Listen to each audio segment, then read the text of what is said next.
शेतकरी कर्जमाफी 2026 सर्व प्रक्रिया आता अंतिम टप्प्यात असतानाच लक्षात घ्या शेतकरी मित्रांनो, तुम्हाला देखील कर्जमाफीचा लाभ पाहिजे असेल, तुमचे कर्ज थकबाकीमध्ये असेल तर तुम्हाला कर्जमाफीचा लाभ मिळेल। त्यासोबत तुम्ही चालू बाकीमध्ये असाल तर तुम्हाला प्रोत्साहनपर अनुदान स्वरूपात 50,000 रुपये मिळतील आणि तुमचे कर्ज 2 लाखांपेक्षा जास्त असल्यास तुम्ही वन टाइम सेटलमेंटसाठी पात्र ठराल। परंतु हे सर्व घेण्यासाठी या पुण्यश्लोक अहिल्यादेवी होळकर शेतकरी कर्जमुक्ती योजनेचा लाभ घेण्यासाठी तुम्हाला कर्जमाफी पाहिजे असल्यास बँकेत जाऊन हे महत्त्वाचे काम करावे लागणार आहे। आता कोणत्या शेतकऱ्यांनी बँकेत जायचं आहे, कोणतं काम करायचं आहे, त्यासोबतच कर्जमाफीची प्रक्रिया 30 जून रोजी होणार होती, त्या प्रक्रियेचं काय झालं सर्व सविस्तर माहिती जाणून घेणार आहोत। परंतु त्याआधी आपल्या पेजला फॉलो आणि चॅनलला सबस्क्राइब करायला विसरू नका, जेणेकरून योजनेसंदर्भातील पुढील सर्व अपडेट तुमच्यापर्यंत सर्वात आधी सर्वात योग्य पद्धतीने देणार आहोत। आपल्या कृषी मंत्र्यांनी याबाबत काय सांगितले ते देखील व्हिडिओच्या माध्यमातून तुम्हाला सांगणार आहे, त्यामुळे व्हिडिओ शेवटपर्यंत नक्की पाहायचा आहे। तर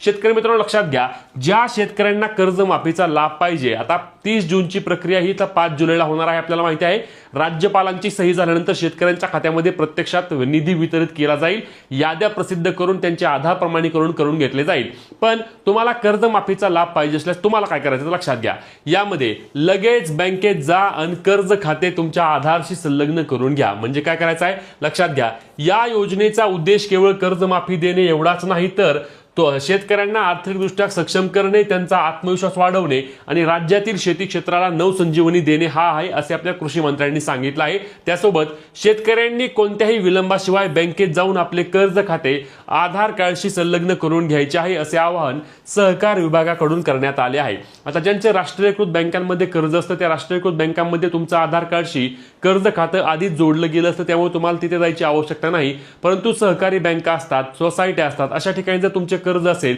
आणि तुम्ही अजूनही तुमचे डॉक्युमेंट दिले नसतील, ज्या ज्या शेतकऱ्यांनी त्यांचे आधीच डॉक्युमेंट दिले होते, आधार कार्ड दिले होते, फार्मर आयडी दिला होता, त्या शेतकऱ्यांना परत त्या ठिकाणी बँकेत जाण्याची कोणतीही आवश्यकता नाही। परंतु अजूनही अनेक असे शेतकरी आहेत की ज्यांचे कर्ज थकबाकीमध्ये आहे, ते कर्जमाफीसाठी पात्र आहेत, परंतु त्या ठिकाणी त्यांचे आधार कार्ड त्यांच्या कर्ज खात्याशी संलग्न केलं नाही किंवा लिंक केलं नाही आणि म्हणून ते कर्जमाफीच्या लाभापासून वंचित राहू शकतात।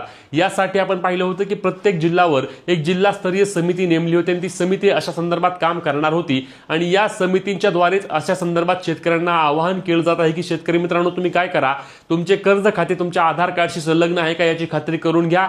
यासाठी तुमच्याकडे अजूनही 2-4 दिवसांची मुदत आहे। या 2-4 दिवसांच्या मुदतीमध्ये तुमच्या बँकेशी संपर्क साधा, तुमचे आधार कार्ड तुमच्या कर्ज खात्याशी जोडलं गेलं आहे की नाही याची तपासून खात्री करा, जेणेकरून कर्जमाफीचा तुम्हाला लाभ मिळताना कोणत्याही प्रकारची अडचण येणार नाही। यासोबतच आधार प्रमाणीकरण पूर्ण होता जुलैच्या दुसऱ्या आठवड्यापासून पात्र शेतकऱ्यांच्या खात्यावरती लाभाची रक्कम जमा करण्याचे सहकार विभागाचे नियोजन देखील केलेलं आहे।